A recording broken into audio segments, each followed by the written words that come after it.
हाँ, तो अब हम करते हैं इंट्रोगेटिव सेंटेंस जो WH वर्ड से शुरू होता है। What, when, why, where. जैसे कि वेयर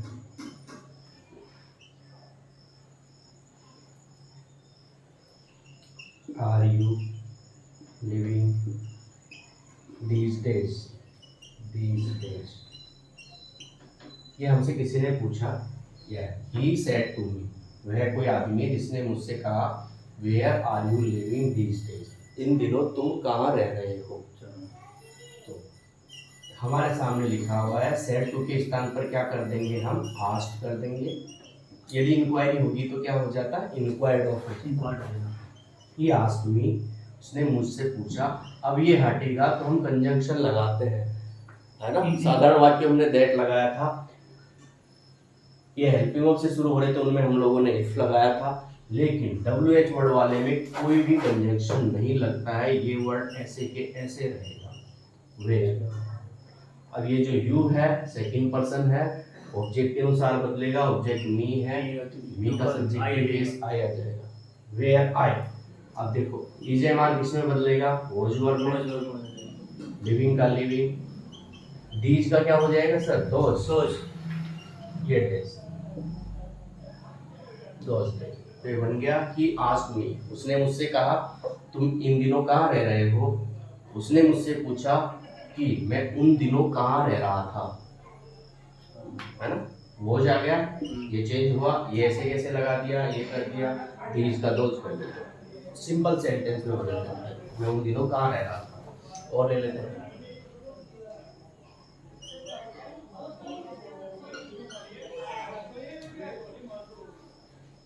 जैसे पार्वती सेड टू शिवा, शिव जी से कहा, पार्वती ने क्या कहा, where were you playing your damaru last year. मान लो हमने ऐसे कहा, देखो सर इससे पहचान लिया हमने इंट्रोगेटिव मार्क से। और फिर ये WH वे या WH वर्ड है, इससे पहचान लिया, यानी कि WH वर्ड वाला है, इंट्रोगेटिव सेंटेंस है। तो हम क्या करेंगे, ये सब्जेक्ट है, ये ऑब्जेक्ट है, ये हमारी रिपोर्टिंग वर्ब हो गई। तो सब्जेक्ट ऐसे कैसे आएगा, पार्वती सेड टू को हम किस में बदल देंगे, आस्क्ड में। आस्क्ड शिव पूछा। अब ये हटेगा तो कंजक्शन लगेगा, सर देखिए लो, ये हटेगा तो कंजक्शन लगेगा। कंजक्शन कुछ भी नहीं लगता, इनमें यही रहेगा, यू। फिर वही यू है, यू का मतलब आएगा ऑब्जेक्ट के अनुसार बदलेगा। ऑब्जेक्ट यू है, एक आदमी है, पुरुष है, तो ही आ जाएगा सब्जेक्टिव चीज, वेयर ही। अब देखो वर है, वर फिर वो वर किसमें बदलता है, वो जो हैड बीन में, had been, where he had been playing, same रहेगा योर, है ना। तो ही के अनुसार क्या आ जाएगा, हिज। योर सेकंड पर्सन है, ऑब्जेक्ट के अनुसार बदलेगा। ऑब्जेक्ट यू है, सी में ही हिम हिज, नहीं you your.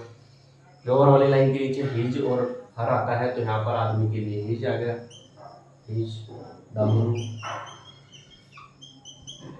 Last year, last year को किसमें बदलेंगे sir, the previous year, the previous year, ये बन गया।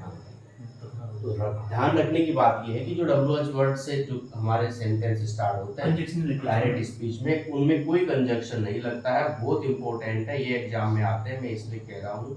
तो वही हमारा कंजक्शन रहेगा। अब ये यहाँ पर रिलेटिव प्रोनाउन बन जाते हैं, जैसे कि मैंने आपको रिलेटिव प्रोनाउन पढ़ाया था, व्हाट, व्हेन, वेयर, ये बीच में आते क्या बन गए, ये रिलेटिव प्रोनाउन बन गए, है ना। और यहाँ पर हमने वॉज वर्ड को हैड बीन में चेंज कर दिया, ये हमने प्रोनाउन में चेंज कर दिया।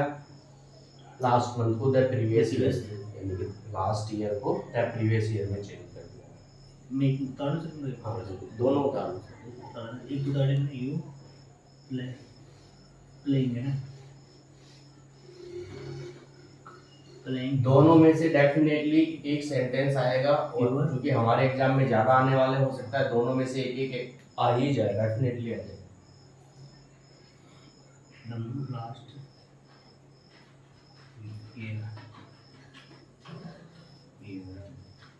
डायरेक्ट ये चला सुनो पार्टी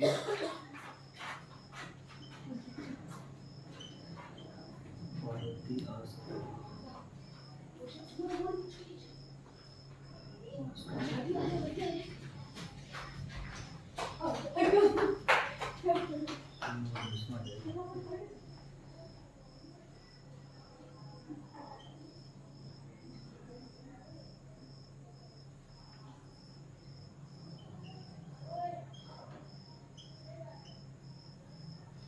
ये देखिए WH वर्ड का ही है। She said to them how can I help you.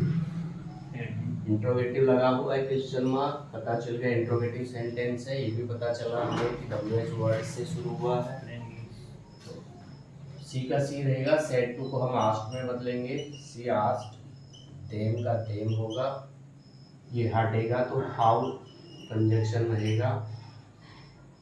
I first person है, ये फर्स्ट पर्सन है, सब्जेक्ट के अनुसार बदलेगा। सब्जेक्ट सी है तो सी ही रहेगा। सी हाउ सी, कैन का क्या हो जाएगा, कुड।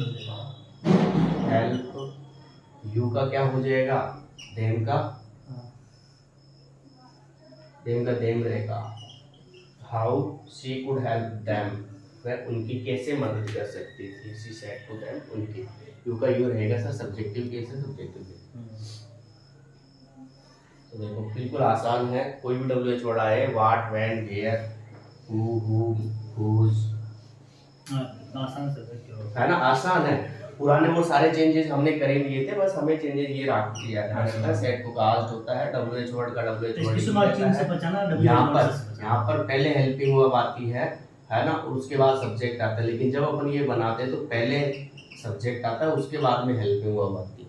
ये ध्यान रखने की बात है। देखो लेते हैं कोई, I said to रिया, मैंने रिया से कहा, क्या कहा, यू। इस तरह के नीचे यू का इसमें बदल के देम है ना।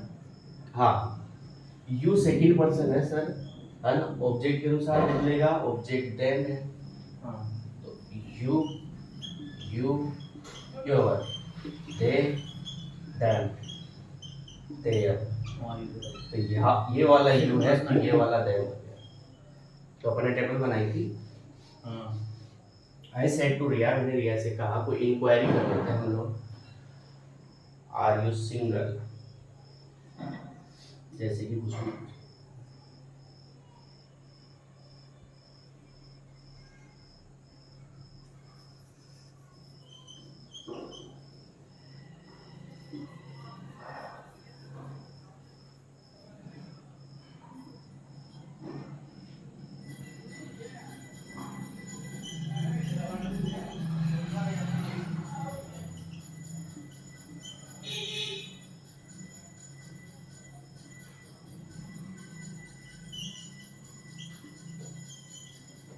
ये हमने पूछा सर। आई सेड टू रिया, मैंने रिया से पूछा, when did you come here, तुम यहाँ कब आई। ठीक है, आई सेड टू में इंक्वायरी मान सकता हूँ इसको, है ना।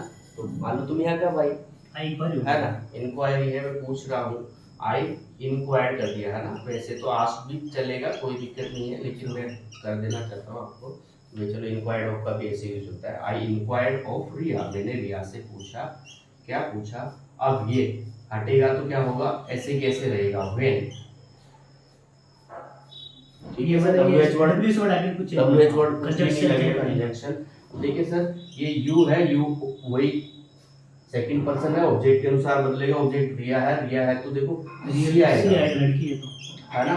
बात ये है कि यहाँ पर देखो डिड पहले है, WH वर्ड, फिर डिड, फिर सब्जेक्ट। लेकिन हम क्या करते हैं, पहले WH वर्ड आ गया, अब सब्जेक्ट आएगा, अब हेल्पिंग वर्ब आएगी। डिड को किस में चेंज करेंगे हम, हेड प्लस वर्ब की थर्ड फॉर्म में। अच्छा, हेड कम, हेयर का क्या हो जाएगा सर, देयर। ये बन गया।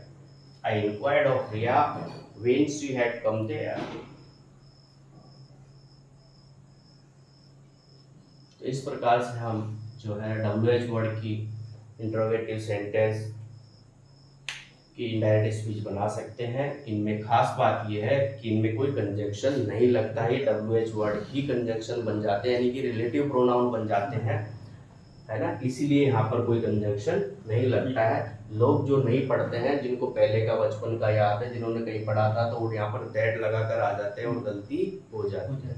फिर दूसरी बात, वेन के जो भी WH वर्ड होगा उसके बाद में हेल्पिंग वर्ब आती है, और जब हम यदि इसको चेंज करेंगे तो हम यहाँ पर पहले हेल्पिंग वर्ब रख देंगे, ये हेड यहाँ रखोगे गलत हो जाएगा, सब्जेक्ट के बाद में इसको हम सिंपल सेंटेंस बनाते हैं, जबकि ये WH यानी कि इंट्रोगेटिव सेंटेंस है। इंट्रोगेटिव सेंटेंस का पैटर्न होता है पहले WH वर्ड, फिर हेल्पिंग वर्ब, फिर सब्जेक्ट। जबकि जो हमारा साधारण सेंटेंस होता है उसका ये WH वर्ड तो रिलेटिव प्रोनाउन है, ये प्रोनाउन हो गया, फिर सब्जेक्ट, फिर हेल्पिंग वर्ब, फिर मेन वर्ब, ये पैटर्न होता है।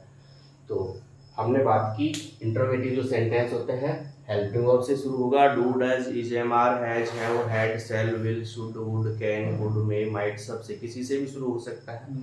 तो क्या करेंगे हम लोग, रिपोर्टिंग वर्ब में सेड टू है तो उसके स्थान पर आस्क्ड कर देंगे, या फिर कोई इंक्वायरी है तो इंक्वायर्ड ऑफ कर देंगे। और क्या करेंगे, हटा, जब हम लोग इन्वर्टेड कॉमा हटाएंगे तो हम किसका यूज करेंगे, कंजंक्शन इफ लगाएंगे या फिर वेदर लगाएंगे। मोस्टली इफ ही लगाते हैं, वेदर कब लगाएंगे, जब दो ऑप्शंस हमारे सामने हो, जैसे तुम चाय पसंद करते हो या कॉफी, ऐसी कंडीशन में ये बस दिल्ली जा रही है या फिर आगरा, ऐसी कंडीशन में हम वेदर का यूज करेंगे। दूसरी बात, जो WH वर्ड है उनमें भी रिपोर्टिंग ऑफ सेम रहता है, आस्क्ड या फिर इंक्वायर्ड ऑफ लगाएंगे। इंक्वायर्ड ऑफ कब लगाएंगे, जब कोई इंक्वायरी हो। WH वर्ड में कोई कंजंक्शन नहीं लगता है, इसलिए इम्पोर्टेंट है। WH वर्ड का WH वर्ड ही रहता है। बात ये, WH वर्ड के बाद में जो हमारी डायरेक्ट स्पीच होती है उसमें हेल्पिंग वर्ब होती है, उसके बाद में सब्जेक्ट होता है। लेकिन जब हम इनडायरेक्ट स्पीच बनाते हैं तो WH वर्ड पहले आ जाएगा, फिर सब्जेक्ट आएगा, उसके बाद में हेल्पिंग वर्ब आएगा। आई होप आपको ये समझ में आया होगा।